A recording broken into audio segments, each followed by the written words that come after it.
কি দারুণ দেখতে! সিনেমার মাধ্যমে রূপালী পর্দায় আত্মপ্রকাশ করেন তানহা মৌমাছি। এরপর বেশ কিছু সিনেমায় অভিনয় করলে ক্যারিয়ারে উল্লেখ করার মতো সাফল্য এখনো পাননি। নতুন প্রজন্মের একজন নায়িকা হিসেবে নিজেকে প্রতিষ্ঠিত করার চেষ্টা করে যাচ্ছেন প্রতিনিয়ত।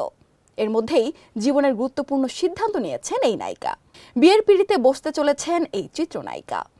জানা গেছে পারিবারিক আয়োজনে খুব দ্রুতই অনুষ্ঠিত হবে বিয়ের আনুষ্ঠানিকতা। পাত্র রেহান খান রাজীব, তিনি দেশের এক স্বনামধন্য শিল্পপতির একমাত্র ছেলে। তানহা বিয়ের খবর জানিয়ে বলেন, পরিবারের সিদ্ধান্তে মত দিয়েছি। দিন শেষে তারাই আমার পরিচয় ও মূল শক্তি। তারা আমার মঙ্গলের চিন্তাই করেন সবসময়। আশা করছি জীবনের দ্বিতীয় ইনিংস সুখের হবে।